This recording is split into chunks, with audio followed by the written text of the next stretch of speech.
Hello everyone, welcome to RT study classes. आज हम RTE से संबंधित प्रमुख धाराओं के बारे में पढ़ेंगे। जो मेन पॉइंट है आरटीई से संबंधित वो आपको बताए जाएंगे। इससे पहले हमने आरटीई 2009 में जो कहा गया है 6 से 14 वर्ष के सभी बच्चों को निःशुल्क एवं अनिवार्य शिक्षा, उसके बारे में जानकारी दी गई थी। अब उनके कुछ धाराएं हैं जिसमें ऐसे पॉइंट है जो परीक्षा के दृष्टिकोण से बहुत ज़्यादा आवश्यक है। ठीक है, तो आज की क्लास को हम आगे लेते हैं और प्लीज़ ज़्यादा से ज़्यादा सपोर्ट कीजिए। 26-27 सब्सक्राइबर है हमारे, तो इसमें ऐसे भी मोरल डाउन होते जा रहा, तो प्लीज़ इसे अधिक से अधिक सब्सक्राइब कीजिए। क्या पता किसी के अच्छे काम आ जाए ये वीडियो। अगर एग्ज़ाम दे रहे हैं और 10 मिनट का या 15 मिनट का वीडियो बन रहा है तो क्या पता यहाँ से 2-3 क्वेश्चन पूछे जा सके, इसलिए प्लीज़ इसको अधिक से अधिक सपोर्ट कीजिए। ठीक है, आज की क्लास आगे बढ़ते हुए आरटीई से संबंधित प्रमुख धाराएं। धारा 1 के अंतर्गत किसी भी बालक से किसी भी तरह का कोई शुल्क नहीं लिया जाएगा। 6 से 14 वर्ष के बालक की प्रारंभिक शिक्षा निःशुल्क एवं अनिवार्य रूप से दी जाएगी। यह प्रावधान जम्मू कश्मीर को छोड़कर समस्त भारत में लागू है। ऐसे हमने पिछले वीडियो में बताया था कि कौन सा केंद्र शासित प्रदेश नहीं है आरटीई से संबंधित, जम्मू कश्मीर। ठीक है, और बालक बालिकाओं की आयु कितनी है? 6 से 14 वर्ष। ठीक है, धारा 2 में बताया गया है समवर्ती सूची के बारे में। 1 से 8 तक के शिक्षा बालक 6 से 14 वर्ष तक के सभी बालक बालिकाओं में शिक्षा समवर्ती सूची का विषय होगी।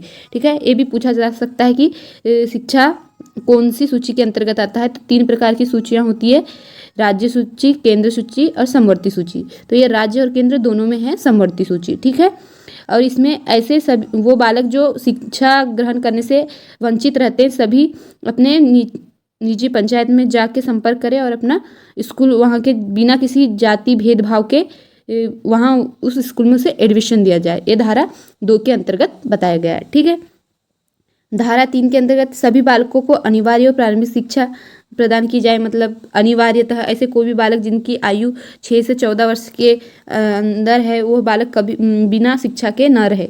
ठीक है, धारा 3 के अंतर्गत बताया गया है। धारा 4 के अंतर्गत चिन्हित शाला से बाहर बच्चों को उनकी आयु के अनुरूप कक्षा में पुनः प्रवेश दिया जाए। ऐसे बालक, कई बार ऐसे पेरेंट्स होते हैं कि काम की तलाश में कहीं अलग चले जाते हैं, तो उन्हें स्कूल ऐसे सिर्फ उनके स्थान मात्र से ही प्रवेश न दे। अगर वो बाहर के बच्चे हैं और उनकी आयु 6 से 14 वर्ष के अंतर्गत आती है तो उन्हें शाला में प्रवेश दिया जा सके। ठीक है, ये धारा 4 के अंतर्गत बताया गया। धारा 5 के अंतर्गत बालक को के द्वारा विद्यालय छोड़ने पर उसे स्थानांतरण प्रमाण पत्र मतलब टीसी, ट्रांसफर सर्टिफिकेट दिया जाए। इसका दायित्व तो हमारे प्रधान अध्यापक पे रहेगा, और अगर यह अपनी जिम्मेदारी अच्छे से नहीं निभा सकते तो शिक्षा विभाग में इनकी शिकायत की जा सकती है। ठीक है, धारा 6 के अंतर्गत कक्षा 1 से 5 तक के इसमें दूरियां बताई गई है कि प्राथमिक विद्यालय में बच्चों और स्कूल की दूरी, उनके घर और स्कूल की दूरी कितनी होनी चाहिए? 1 किलोमीटर। ठीक है, और 6 से 8 तक के बच्चों के लिए 2 किलोमीटर की दूरियां होनी चाहिए। ये धारा 6 के अंतर्गत बताया गया है। धारा 7 के अंतर्गत केंद्र और राज्य का वित्तीय अनुपात। अच्छा, वित्तीय अनुपात मतलब इसमें कितना कंट्रीब्यूट हो सकता है, राज्य कितना करेगा, क्योंकि ये समवर्ती सूची है तो केंद्र राज्य दोनों जिम्मेदार होते हैं। तो हमारा केंद्र करेगा 60% और राज्य करेगा 40%। ये कुछ शर्तों से पर निर्धारित होती है। ठीक है, धारा 10 के अंतर्गत अभिभावक के, अब बोलोगे मैम यहाँ पे आप 8-9 क्यों नहीं ले रहे, तो ये उतना इम्पोर्टेंट नहीं है, फिर भी अगर आप अपने बुक से पढ़ रहे हैं तो एक बार देख लीजिएगा। हमने यहाँ मेन पॉइंट लिए। धारा 10 के अंतर्गत अभिभावक के कर्तव्य दिए गए हैं। पूछा जा सकता है कि धारा 10 के अंतर्गत किस विषय में बात की गई है, तो ये अभिभावक के कर्तव्य के बारे में। ठीक है, कि वो अपने बच्चों को स्कूल भेजे और उन्हें प्रेरित करे। ठीक है, धारा 11 के अंतर्गत 3 से 6 वर्ष तक के बालक बालिकाओं को आंगनबाड़ी केंद्र में के माध्यम से पूर्व प्राथमिक शिक्षा दी जाए। अभी हमारा 5+3+3+4 वाला 2000 न्यू एजुकेशन पॉलिसी आई है, उसमें भी हमारा प्रारंभिक शिक्षा 3 से 6 वर्ष के बच्चों को आंगनबाड़ी या बाल वाटिका में भेजने का प्रावधान दिया गया है। ठीक है, तो इसके बारे में चर्चा कौन सी धारा में की गई है? 11 में। धारा 12 के अंतर्गत इसमें प्रावधान है कि प्राइवेट विद्यालय में 25% सीट अपनी कितनी गरीब, दुर्बल व वंचित वर्ग के विद्यालय के लिए विद्यार्थी के लिए आरक्षित की जाए। ठीक है, मैं जानती हूँ यहाँ पे टाइपिंग मिसप्रिंट हो गया है, तो प्लीज़ उस चीज़ को इग्नोर करें आप, जो मेरे शब्दों पे ज़्यादा फोकस करें, ठीक है।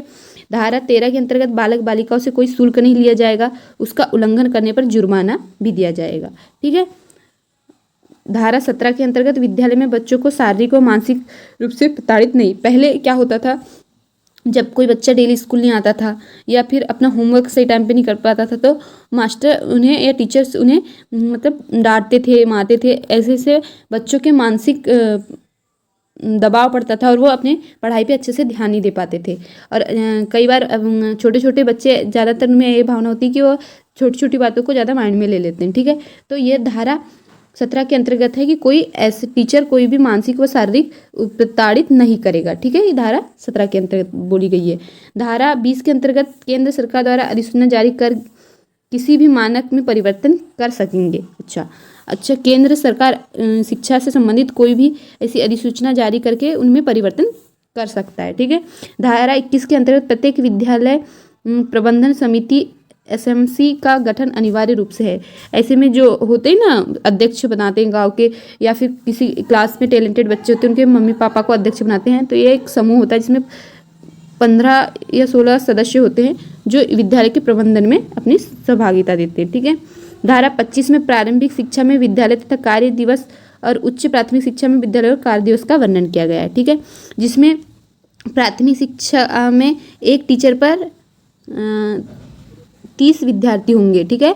और उच्च प्राथमिक शिक्षा में एक टीचर होगा और 35 विद्यार्थी होंगे, ठीक है। और इनके कार्य दिवस होते हैं प्राथमिक इसमें 200 दिन, 200 घंटे दिवस ये, और 800 घंटे जहाँ तक। और इसमें होते हैं उच्च प्राथमिक शिक्षा में 220 दिन और 1000 घंटे, समथिंग ऐसे ही है। धारा 26 विद्यालय में 10% से अधिक पद रिक्त नहीं रह सकते।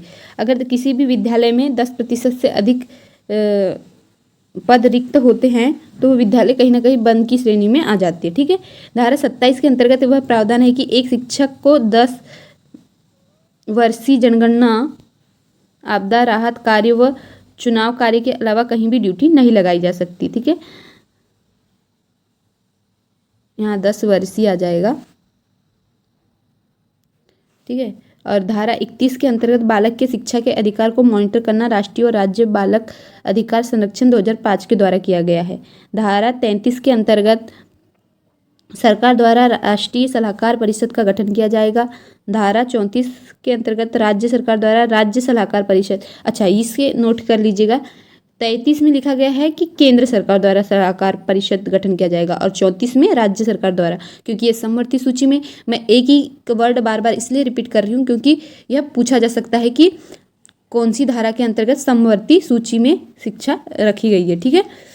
मतलब शिक्षा कौन सी सूची में रखी गई है, राज्य सूची, केंद्र सूची या समवर्ती सूची, तो ये दोनों में आ जाएगी समवर्ती सूची में, ठीक है। हमारा आज का लास्ट पॉइंट है धारा 38 के अंतर्गत राज्य सरकार चाहे तो अपने निजी हितों को ध्यान में रखते हुए आरटी में कुछ संशोधन कर सकते हैं, ठीक है। अगर हमें आगे शिक्षा में और ज़्यादा सुधार करने की ज़रूरत है तो हम धारा 38 के अंतर्गत आरटी में सुधार कर सकते हैं, ठीक है।